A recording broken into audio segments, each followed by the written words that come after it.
When you picture trying to get a job at like a top tier company, there's this almost sacred, predictable ritual we all seem to follow. You polish the resume, you use the standard template, and you fill it with action verbs. Something like synergized or optimized. Yeah, exactly. And then you just resurrectfully place it in the stack. It's that infinite, perfectly manicured stack of professional competence. Yeah. You're basically signaling to the powers that be that you understand the rules of the game. And that you're willing to play by them, right? Exactly. And I mean, it is comforting in a way. If you just follow the rules, you assume someone will read your application and appreciate your professionalism. But then you look at these fiercely competitive creative industries, and suddenly that pristine stack is completely useless. It's totally invisible. Yeah, literally invisible. So today, we are tearing up that standard resume playbook. We're looking at excerpts from a book by Thomas Kemeny. It's titled Junior, Writing Your Way Ahead in Advertising. And we're going to explore the unconventional, sometimes just totally absurd, but highly effective strategies for breaking into a space like that. Right. A space where everyone is already incredibly talented. And, we'll get into mastering the actual craft of creative communication, too. The tone of this book, I have to say, it subverts your expectations of a business guide immediately. Oh, totally. Like right on the copyright page, Kemeny offers this disclaimer that you should take his advice with a massive grain of salt. He says he is, quote, just one guy, and he doesn't even run an ad agency. Which is like a funny way to start an advice book. Yeah. And then he dedicates the entire thing to his wife with just a single word. Yo. Just yo. So yeah, this isn't some stuffy corporate textbook written by an out-of-touch executive from a corner office. Not at all. It's really a survival guide from the trenches. It's for anyone trying to get their foot in the door. But before we dive into the stories, and there are stories about, like, sleeping on giant hamburger costume foam. Which is wild. So wild. But we should probably clarify what role Kemeny is actually talking about here. He's writing about being a copywriter. Right. And for context, a copywriter isn't someone dealing with, legal patents and copyright law. Yeah, totally different thing. They're the ones writing the literal words you see on the billboard, or the script for a Super Bowl commercial. Or even just that witty push notification on your phone. Their entire job is essentially hacking the English language to make you feel something. And they're doing it in an environment that is notoriously brutal. So to understand his survival guide, we have to look at the title of the book itself, right? Junior. Yeah. In most corporate hierarchies, junior is a label you desperately want to shed. Like, as fast as possible. Exactly. It implies a lack of experience or that you're a liability. Someone who needs constant hand-holding. People scrub it from their LinkedIn profiles the absolute second they can. But Kemeny completely flips that narrative. He argues that the junior is actually the pulse and the core energy of an agency. It's the people with that bright-eyed puppy dog hope. The ones who are willing to do whatever it takes because they haven't been in the industry long enough to get jaded. Right. He even says that in a perfect agency, everyone would maintain that junior mindset regardless of what their actual title is. Because that relentless energy, it's basically a prerequisite just to get into the building. Oh, absolutely. He shares this crazy anecdote from his time trying to get into Crispin Porter plus Bogusky. This was back in 2005. And at the time, that was like a legendary industry-defining ad agency. So he walks in and sees this full-wall bookcase completely packed with prospective employee portfolios, hundreds of them, stacked floor to ceiling. Just a massive wall of work. And he naturally assumes this is the sum total of every application they've received that year. Right. So he asks the recruiter, are those all the portfolios you guys have been sent this year? And her response is chilling for anyone looking for a job. Seriously? Yeah. She says, no, those are just the portfolios worth hanging on to. That visual is terrifying. The core takeaway here is that if you don't do something incredibly big, you just become another maybe on the wall. Just part of the furniture. Exactly. I mean, think about what the wall of litter maybe looks like in your own industry. Maybe it's a modern digital inbox overflowing with identical cover letters. Or like a dating app swipe queue where every single profile just blurs together. Yeah, being competent, having a nice font, spelling things correctly that just gets you into the queue, it gets you on the wall. Competence is just the baseline. It's not the differentiator anymore. But it takes an entirely different set of tools to get pulled off that wall and into a seat. Your audience, whether that's a recruiter or a client, they're utterly overwhelmed with competent options. You have to jolt them out of their routine. You basically have to break the pattern. So you realize you're just a maybe on this massive wall. How do you actually get pulled off? Well, the source material gives us the literal emails Kemeny used to secure his internship, and he calls his strategy leading with your balls. Which is an audacious approach. It deliberately breaks the social contract of professional correspondence. We're all trained to write emails that start with, I hope this finds you well, and end with, best regards. And Kemeny just threw that completely out the window. He sends this relentless email chain to a recruiter there named Veronica. He starts by just asking to send his portfolio. And she replies with a standard corporate hurdle like, okay, send me a letter about why you want to intern here. Right. And instead of writing a standard cover letter about his education and his passion for synergy, He lists highly specific, totally absurd reasons to hire him. yeah, he tells her he doesn't smell bad. He points out he's tall enough to reach the cookie jars. He clarifies he's not a professional boxer, And he promises he's easier to get along with than a Russian dictator. which is brilliant because he's providing immediate value by being entertaining. He's not asking her to do the work of figuring out if he's creative. Exactly. He's being creative right there in her inbox. He even gives her reasons not to hire him. Like he points out he has terrible handwriting. And that he sent her a portfolio that's now 2 months old. He openly asks her, what kind of person sends a book that's 2 months old? And then when Veronica ignores him for a while, he doesn't send that polite, passive-aggressive, just checking in on this email that we all hate. Oh, I loathe sending those. Right. Instead, he emails to say he assumes she was kidnapped by pandas and that they stole her computers. And ultimately, this pattern interrupt works. Veronica finally replies. She tells him she's a sucker for relentless persistence. She praises his giant cojones and offers him the internship. Okay, wait. Because if I get 5 emails talking about pandas and Russian dictators from someone I don't know, I'm probably calling security. That's a fair point. So why wouldn't this get him a restraining order? Is it because he was basically giving them a free sample of his copywriting skills? Yes, that is the crucial distinction. Context is everything here. It wasn't just random spam? No, not at all. He was applying to be a copywriter at an agency known globally for being highly provocative and culturally disruptive. Right. Every single email he sent was essentially a micro-portfolio piece. He was demonstrating a specific cultural fit for that specific agency. So if he had sent those same panda emails to, like, a conservative accounting firm, Or a medical supply company. it would have been a catastrophic failure. Exactly. He was proving he spoke their specific language. But getting the internship isn't the finish line. As Kemeny points out, it's just the start of this grueling marathon. Yeah, you have to prove you can actually survive the trenches of the industry. The glamorous ideas you see on television, they're born out of highly unglamorous physical realities. He outlines the literal living conditions required to survive and thrive during this internship. And it is a far cry from those slick, multi-million-dollar Super Bowl ads. Wait, this is the hamburger phone story, right? Yes. He was sleeping at the office on leftover foam from a giant hamburger costume.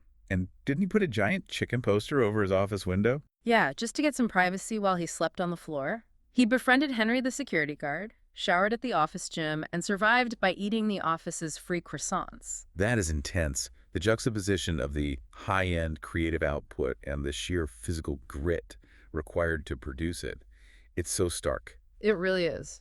It reminds me of the modern equivalent of that classic starting in the mailroom trope from old movies. That's a great analogy. We tend to think that because everything is digital now, because we work on laptops and send files to the cloud, that the physical toll of entry-level hustle has somehow vanished. Right, like it's all just typing from a couch. Exactly.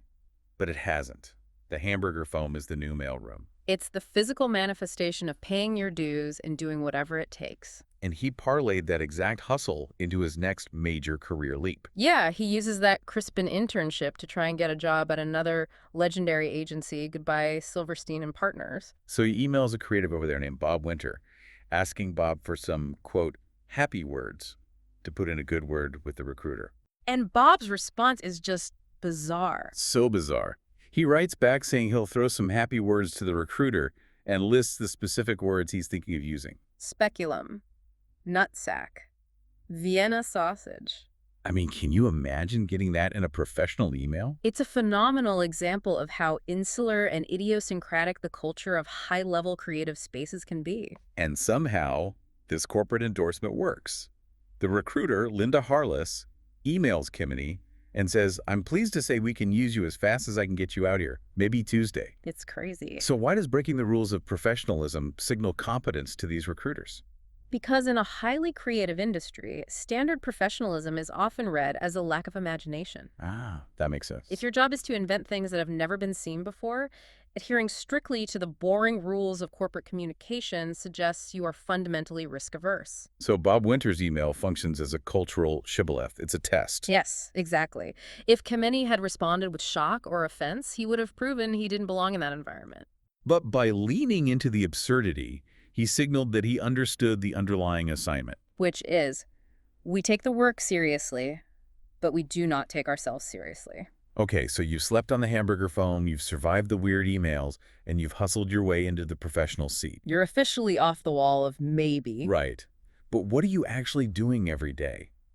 Because the public perception is that you're just sitting around a beautiful glass conference table, dreaming up big, glamorous ideas while staring out a window. Kemeny makes a very sobering distinction here.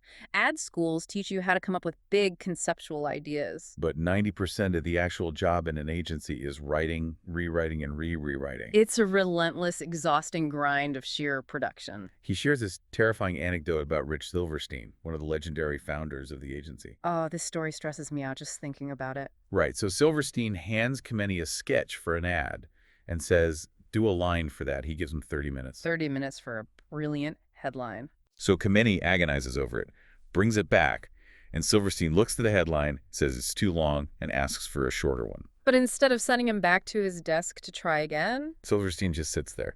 He starts politely tapping the lid of his marker on the table, staring at Kemeny, waiting for him to write a new one on the spot. the psychological pressure in that room must have been immense. I would crumble. The blank page is intimidating enough without a billionaire founder tapping a metronome of disappointment on the desk. Kemeny says, there is no waiting for inspiration. You cannot wait for the muse to strike. You have to be a prolific machine. So the obvious question is, how do you do that on command without writing lines that sound like a sleazy used car salesman yelling ZEM? Yeah, how do you bypass that? Kemeny introduces a specific technique he calls, write until you go stupid, It is a brilliant framework for bypassing your own internal censor. and defeating the brain's natural tendency toward efficiency. He explains the progression of how this works. Right, you start logically. Say you have to write an ad about a pair of shoes. You start writing the first things that come to mind. Shoes, feet, walking, running, laces. Then you keep writing until you hit total absurdity. Centipedes, animals wearing shoes. Vanilla ice cream. Yes. He argues that you have to write until you hit the vanilla ice cream stage. Because it's only then that your subconscious will finally throw out a gem. Is the vanilla ice cream method essentially a way of exhausting the boring logical part of your brain? Exactly that. The human brain operates on predictive algorithms. It relies on heuristics, mental shortcuts to save energy. So when you think shoes, your logical brain immediately serves up walking so it can stop working. It's giving you the cliche. By forcing yourself to write past the obvious, past the point of making any logical sense, you deliberately fatigue that logical center. You burn out the cliche machine. You give your subconscious permission to make nonlinear connections. Vanilla ice cream is a leap, not a step. And once you find that gem, the line that makes your pupils dilate and your palms sweat, the work still isn't done. Nope. Getting the raw idea is just phase one. Kemeny says you take that one perfect line and you rewrite it 20 different ways. You flop the sentence structure, you change the verb, you swap the noun. Think about the last time you were in a meeting or writing a presentation or trying to solve a problem. Did you stop at the first logical idea? Did you stop at walking? Or did you push yourself all the way to vanilla ice cream? It is a physically demanding mental exercise. But it's the only way to arrive at something truly original. So getting that raw subconscious gem is the breakthrough, but putting it on the page effectively is the final hurdle. And Kemeny warns heavily against the trap of sounding like an artificial commercial. He has a hard rule. Wordplay comes second. Words were created to express ideas. If you don't have an underlying idea, no amount of clever formatting will save you. As Kemeny notes, nothing, said well, is still nothing. He gives a great contrast to illustrate this. A bad, meaningless line relying purely on wordplay is, watch golf all day every day with on-demand golf. It says absolutely nothing beyond the literal function of the product. Contrast that with an idea-driven line he shares for the exact same concept. Yeah. St. Andrews, always open for worship. Look at the heavy lifting that single word worship is doing there. It's so good. It elevates the consumer from a passive watcher to a devoted participant. It acknowledges the almost religious reverence serious golfers have for that specific course. It treats the audience with respect, acknowledging that they're looking for meaning and identity, not just a transaction. But even if you have a brilliant idea like the St. Andrews line, how you physically put the words on the page matters. And Kemeny actually challenges a very classic piece of writing advice here. We've all heard the golden rule: write like you talk. Kemeny says no, you should write like you write. Which is such an interesting distinction. We communicate all day long via text messages, tweets, and emails. And that modern format allows for visual formatting, pacing, and abbreviations that spoken language doesn't really have. He provides a fascinating example of a line that only works if you see it visually on the page. Right, he suggests the sign-off. Thanks. The management. If you try to speak that sentence out loud, it falls flat. It doesn't mean much. But visually, seeing that dash before the management, it instantly communicates a very specific, slightly passive-aggressive corporate tone. Because speaking is actually quite messy. We repeat ourselves constantly. We use filler words like, we trail off in the middle of a thought. But writing like we text or tweet, that forces us to be punchy. It forces us to be highly edited and visually aware of how the words land on a screen. It's an adaptation to the modern consumption of language. We read more than we listen in many daily contexts, and crucially, we scan more than we read. Your words have to look interesting before they even sound interesting in the reader's head. And to help with that, Kemeny gives us the graveyard of words by advertising. These are words that have been by overuse and should really only be used ironically now. Words like perfect, unique, interesting, new, special, exclusive. It's like verbal inflation. If a company prints too much money, the currency becomes worthless. Because advertisers have spent a century calling every mediocre product unique and special. So those words have been emptied of all specific meaning. If every single thing in the world is unique, then nothing is. He also talks about the importance of giving your words a perspective. You have to avoid sounding like what he calls the great ad voice in the sky, talking down to the anonymous masses. A proper line should leave the listener with a thought that lingers after the period. Like the St. Andrews line. It doesn't just end. It invites you to place yourself on the green, experiencing that reverence. It opens a door. It requires an incredible amount of empathy for the reader. You have to understand what they value and reflect it back to them in a way they haven't seen before. So whether you are actively trying to break into the advertising industry, or looking to spice up your dull corporate communications, or just trying to stand out in a crowded inbox, the lessons from Thomas Kemeny's survival guide remain exactly the same. It requires relentless and highly self-aware persistence to get in the door. You have to be willing to break the social contract of professional correspondence if the situation demands it. And it requires a willingness to put your ego aside and sleep on the metaphorical hamburger foam of whatever industry you are in. Crucially, it requires the sheer discipline to sit in a chair, stare at a blank page, and write past the safe, obvious cliches until you finally hit vanilla ice cream. That concept alone is worth the price of admission. I want to leave you with a final thought to explore on your own today. Think about your own resume, your LinkedIn profile, or your personal brand. Oh, this is a great exercise. If you were to sit down right now and apply the write until you go stupid method to your own professional history. And wait, sorry, no ellipses. Let me restart that thought. If you were to sit down right now and apply the write until you go stupid method to your own professional history, pushing past the logical, boring bullet points about synergizing deliverables, pushing into the absolute absurd, what bizarre vanilla ice cream insight would you uncover about your true professional identity? What's the weird, compelling thing hiding underneath your baseline competence? Finding that specific insight is the only way to ensure you don't end up permanently stuck on the wall of maybe. Because remember, if you just rely on the standard template and the expected action verbs, you're just politely placing yourself back into that infinite, pristine stack of resumes. And doing everything perfectly right is often the best way to remain completely invisible. Thank you for joining us as we explored the messy, creative reality behind the curtain. Keep writing, keep pushing past the obvious, and we'll see you next time on The Deep Dive.